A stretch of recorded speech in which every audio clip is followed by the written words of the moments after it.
हुकूमत बल्कि हर हुकूमत ये कोशिश करती रही कि वो तबका जो पूरा टैक्स नहीं देता या टैक्स नेट में है नहीं उसको शामिल किया जाए, और ख़ास करके जो हमारे रिटेलर्स हैं, ताजर हैं, उनको कम से कम टैक्स नेट में शामिल करने की जो माजी में कोशिशें होती रहीं वो उस तरीके से कामयाब नहीं हो पाई।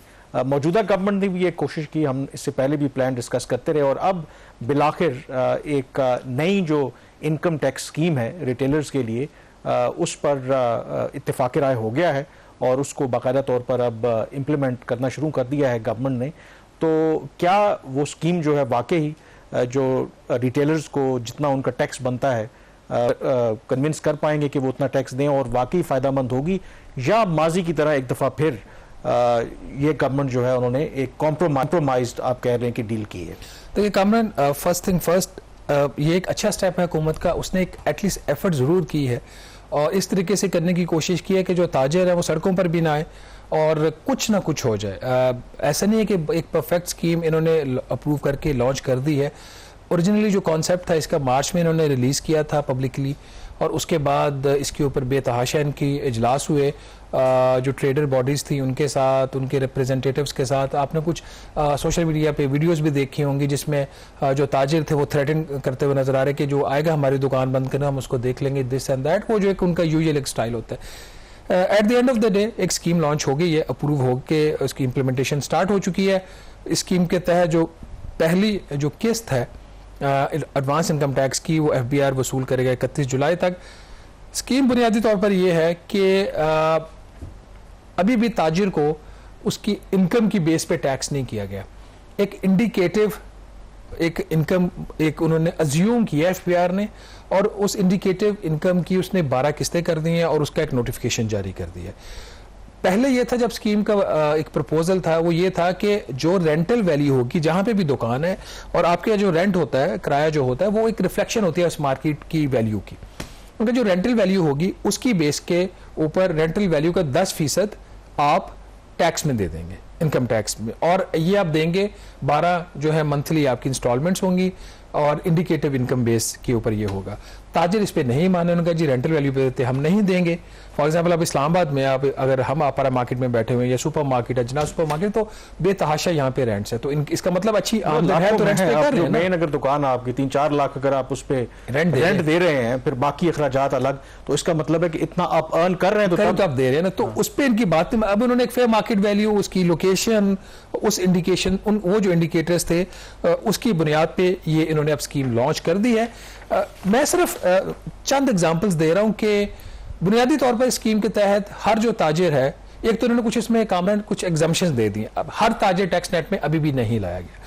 तमाम वो दुकानें जो रेजिडेंशियल एरियाज में है, अब रेजिडेंशियल एरिया की अपनी डेफिनेशन है, ठीक है, बहुत सारे जो आपके कमर्शियल एरिया है वो भी रेजिडेंशियल में फॉल समटाइम्स कर रहे होते हैं। रेजिडेंशियल एरिया की तमाम वो दुकानें जिनका साइज 100 स्क्वायर फीट से कम है वो स्कीम से एग्जम्प्टेड है। इसके साथ ही वो ताजिर जिन्होंने 2023 में अपने इनकम टैक्स का गोशवारा जमा करवाया हुआ है, जो कि काफी लोगों ने इसलिए जमा करवा दिया था कि स्कीम आ रही, वो भी इससे एग्जम्प्टेड है। फिर तीसरे वो जिनको पहले ही किसी तरह से भी इनकम टैक्स की छूट है वो भी एग्जम्प्टेड है। अब बाकी जो बचे उसके अंदर तमाम वो दुकानें जो कमर्शियल एरियाज में, अब जैसे हम कमर्शियल एरिया में बैठे हुए हैं इस वक्त, कमर्शियल एरिया की वो शॉप्स जिनका रकबा साइज 50 स्क्वायर फीट से कम है वो सिर्फ 100 रुपया पर मंथ देंगे। दिस इज अ जोक, ठीक है।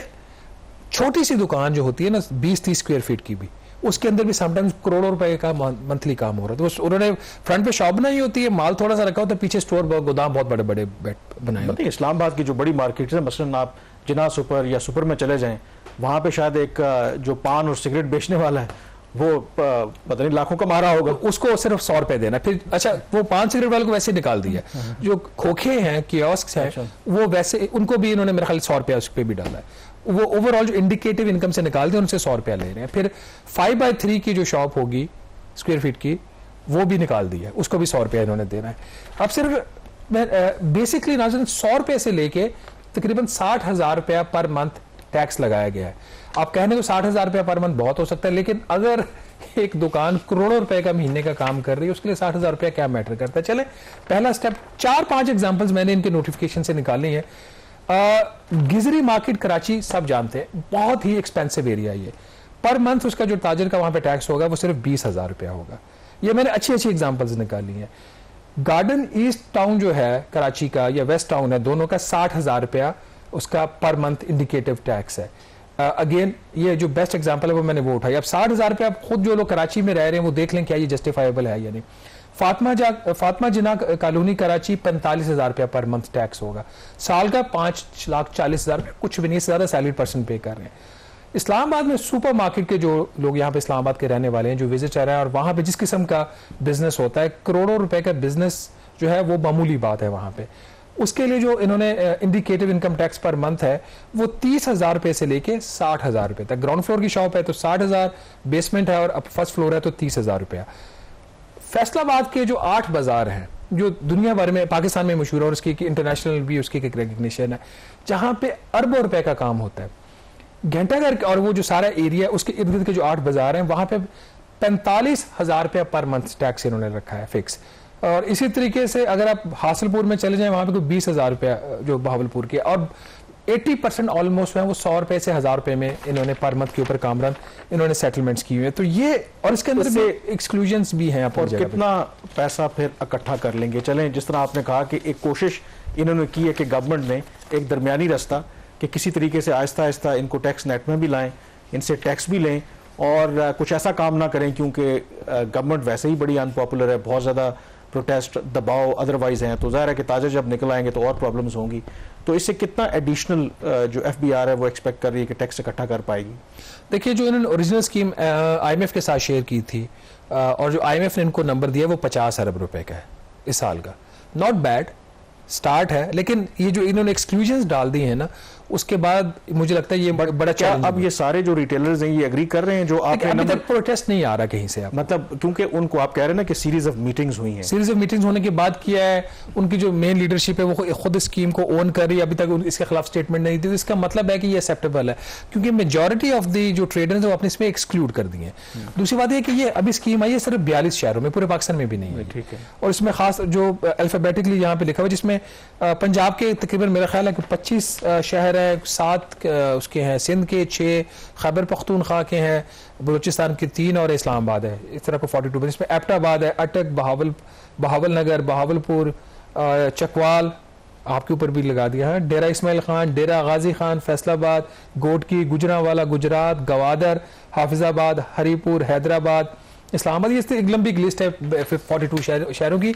अब इसमें भी है कि ये जो इन्होंने इंडिकेटिव रेट्स भी लगा दिए, उसके अंदर भी एक इन्होंने ये ऑप्शन दिया कि अगर ताजरों के इसके ऊपर भी इतराज है तो वो FBR के सामने एक रिप्रेजेंटेशन कर सकते हैं और फिर FBR के पास ये इख्तियार होगा एज पर दिस स्कीम, और जो नोटिफिकेशन इशू हुआ है उसमें अमेंडमेंट भी कर सकते हैं। मतलब ओवरऑल या कोई स्पेसिफिक जो इसका किसी का कोई एतराज है, किसी एक टाउन के अंदर वो कह सकते हैं कि आपने 45,000 भी हम पे बहुत ज्यादा लगा दी है, तो उसके फेयर इनफ, इसमें फ्लेक्सिबिलिटी उन्होंने छोड़ी है। तो बट लेट्स सी कि क्या गवर्नमेंट कामयाब हो पाती है, क्योंकि अगर इस मुल्क की मईशत को चलाना है तो अपना रेवेन्यू तो हमें बढ़ाना पड़ेगा, और ख़ास करके जो रिटेल का शोबा है बहुत अरसे से ये नज़रअंदाज होता रहा है, सियासी वजूहात की वजह से भी, और जो हुकूमतें हैं वो दबाव में भी आ जाती थी।